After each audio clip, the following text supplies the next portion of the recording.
Assalamualaikum warahmatullahi wabarakatuh.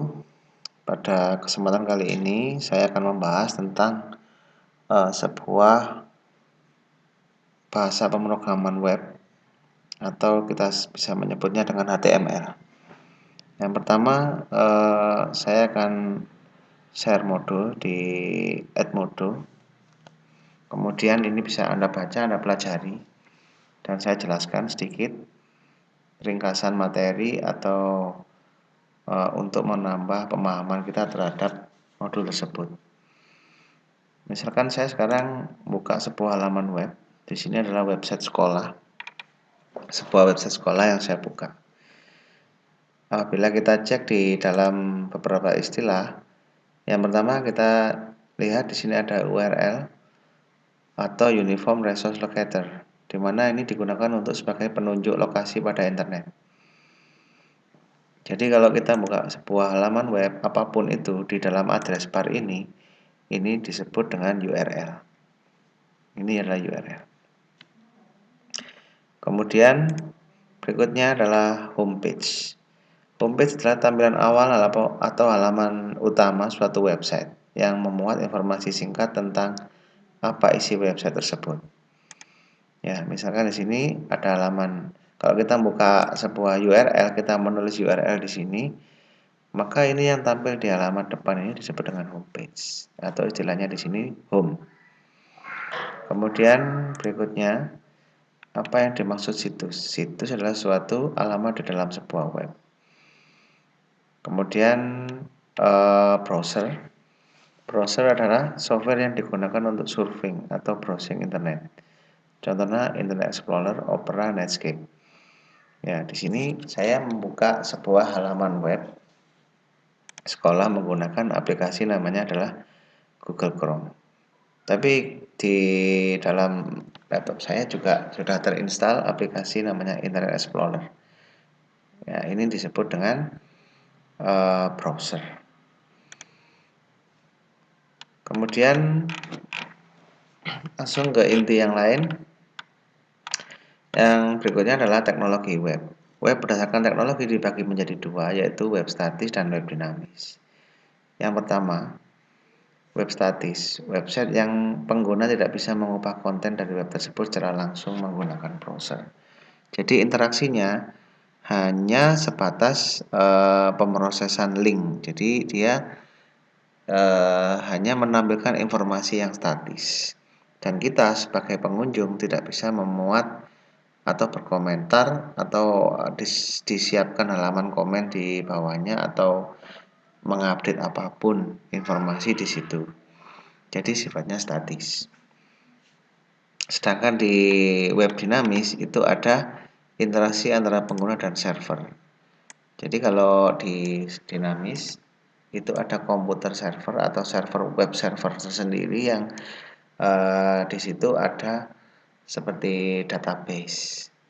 Contoh, misalkan kita mau mengerjakan ulangan online atau tes online, maka di sebuah server tersebut sudah ada database.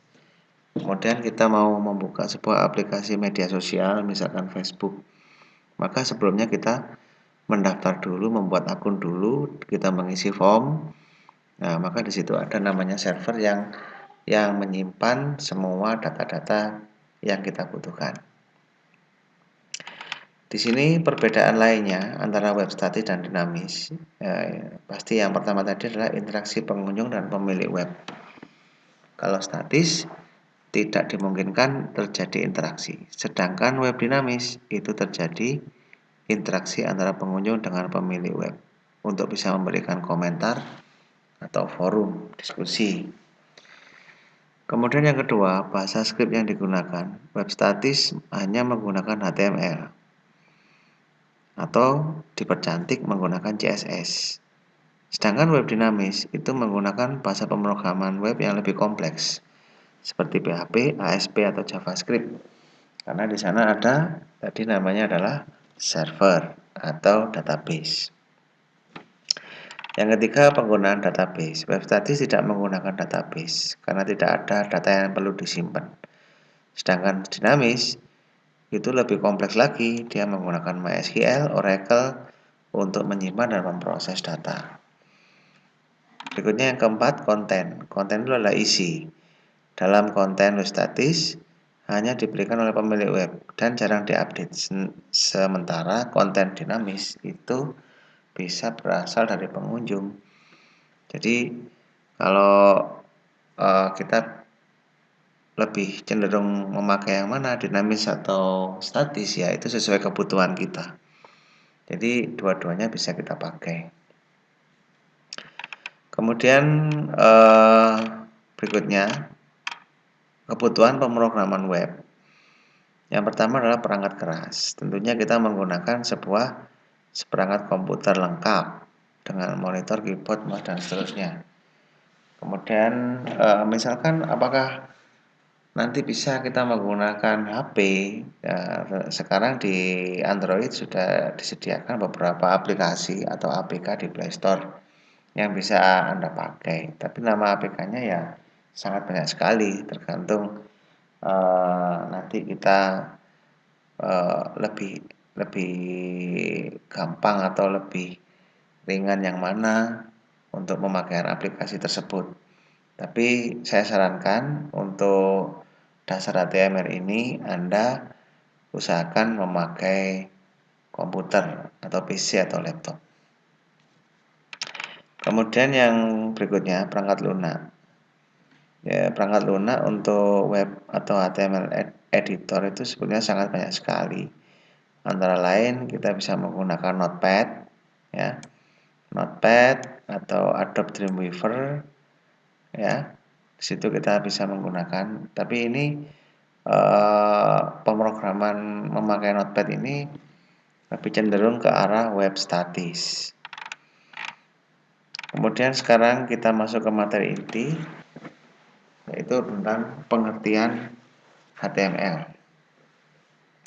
HTML adalah Hypertext Markup Language, merupakan satu format yang digunakan dalam pembuatan aplikasi di web. Kemudian dokumen HTML hanya sebuah dokumen teks biasa dan disebut markup language, yaitu bahasa yang mengandung tanda atau tag tertentu untuk mengatur format tampilan dokumen.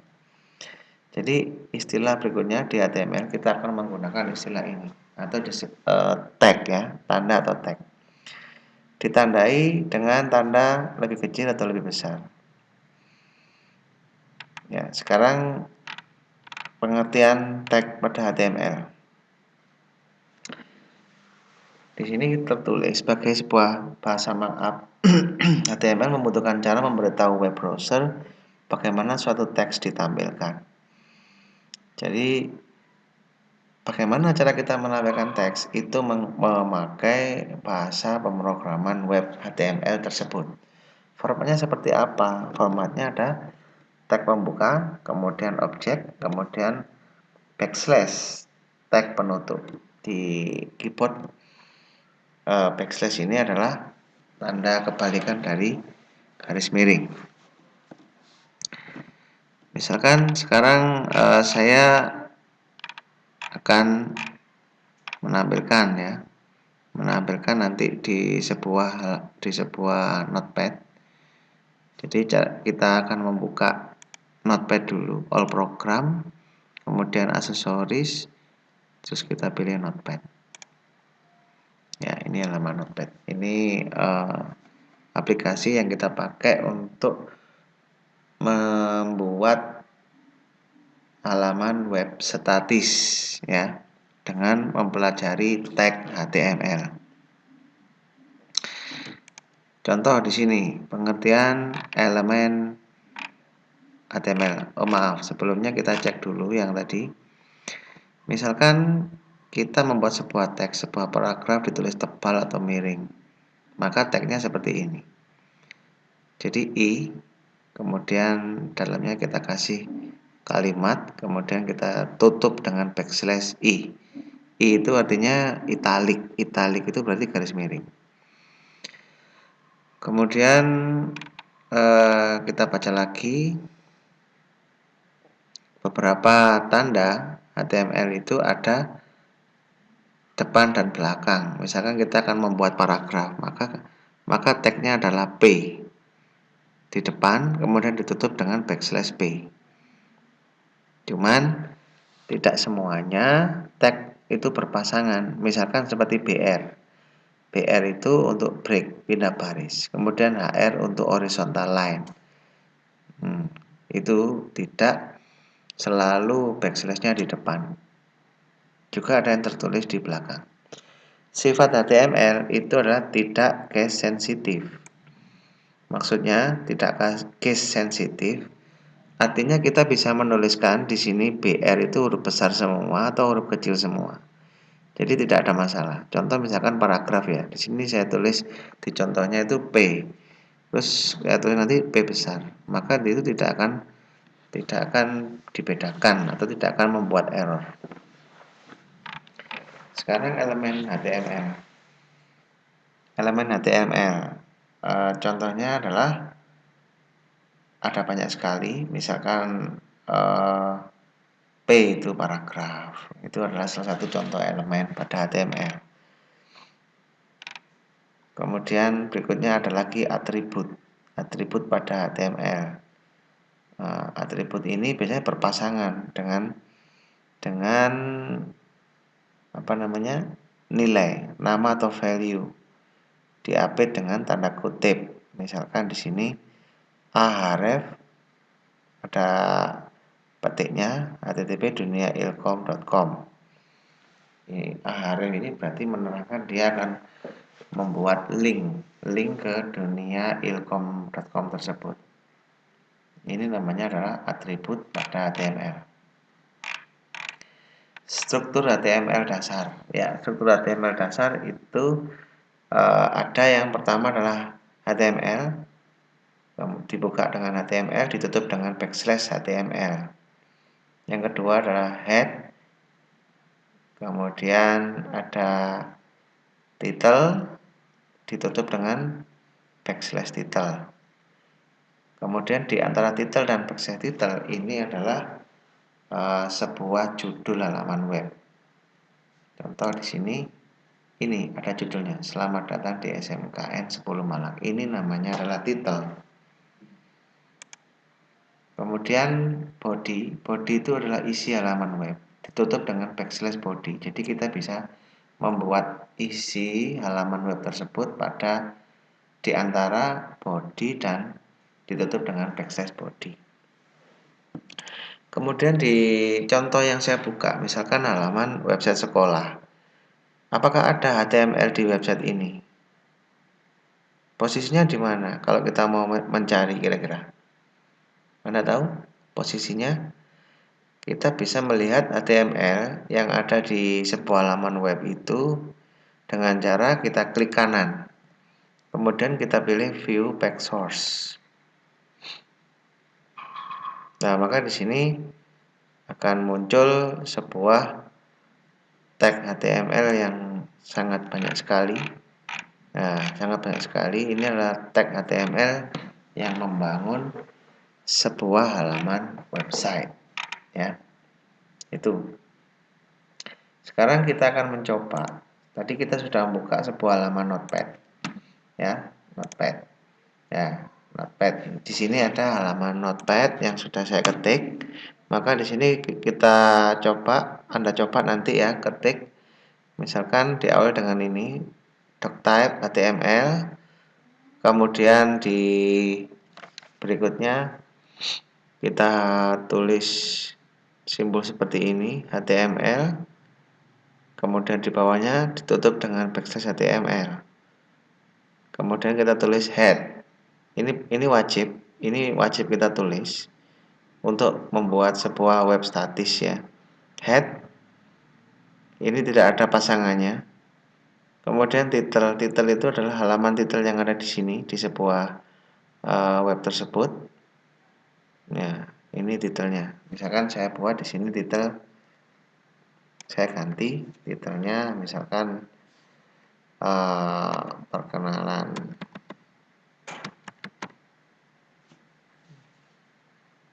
Ya. Oh ini ada. Maaf tadi head head itu ditutup ya, backslash head. Terus sekarang di antara body dan backslash body itu bisa kita buat, kita uji coba isi dari halaman website tersebut. Misalkan di sini ada heading 1, head H ini adalah menjelaskan tentang judul ya, heading 1. Kalau di tag HTML itu ada H1 sampai H6. H1 paling besar, H6 paling kecil. H1 ditutup dengan backslash H1. Sekarang saya buat, saya ketik di sini.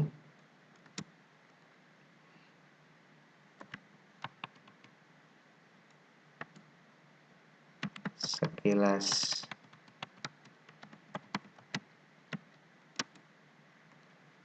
atau mungkin langsung aja profil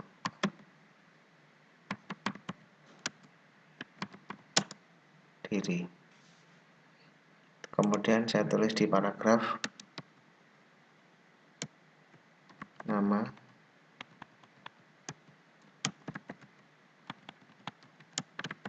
sama dengan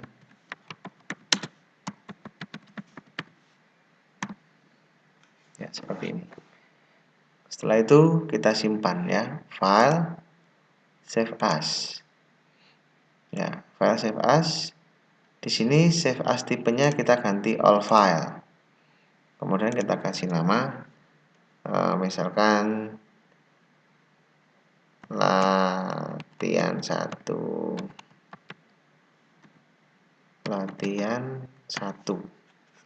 titik HTML. Anda perhatikan, ini jadikan all file dulu, kemudian kita tulis nama filenya terserah, tapi belakangnya wajib ada HTML. Kita simpan di My Document dulu, uji coba ya. Kemudian saya klik save. Anda perhatikan di sini, kita buat dulu tagnya ya. Terus isinya di antara body dan backslash body. Ini yang bisa kita rubah. Saya minimize, kemudian saya buka lagi latihan 1 yang sudah saya buat filenya, simpan filenya tadi. Maka yang betul itu simbol dari file tersebut adalah simbol sebuah browser. Browser yang Anda pakai di komputer Anda, entah itu Google Chrome atau mungkin Internet Explorer, ini akan menjelaskan bahwa dia hanya bisa dibuka di sebuah aplikasi browser. Sekarang saya klik double di sini. Ya, Anda perhatikan tagnya ya. Ini title, maka akan muncul di sini di perkenalan title. Kemudian berikutnya H1, heading 1, profil diri, maka ini akan besar. Kemudian di bawahnya ada P itu paragraf. Maka dia akan muncul di bawah. Ya, sekarang saya tambahkan di bawahnya. P lagi, nama, kemudian pekerjaan,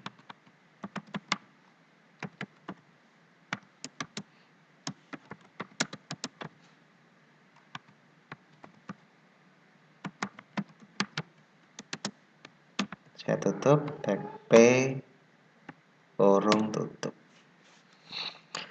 Saya simpan file, save as. Kita pilih all file, kemudian kita ganti latihan 2 titik HTML.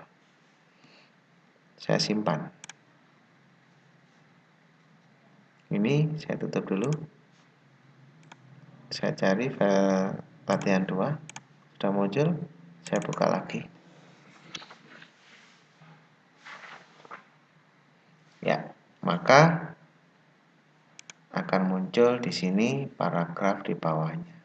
Pekerjaan guru multimedia. Ya, ini dasar untuk Anda mencoba bagaimana menerapkan mempraktekkan beberapa tag HTML. Selamat mencoba, semoga bermanfaat. Tanyakan yang kurang jelas di Edmodo. Sampai ketemu di pertemuan berikutnya. Assalamualaikum warahmatullahi wabarakatuh.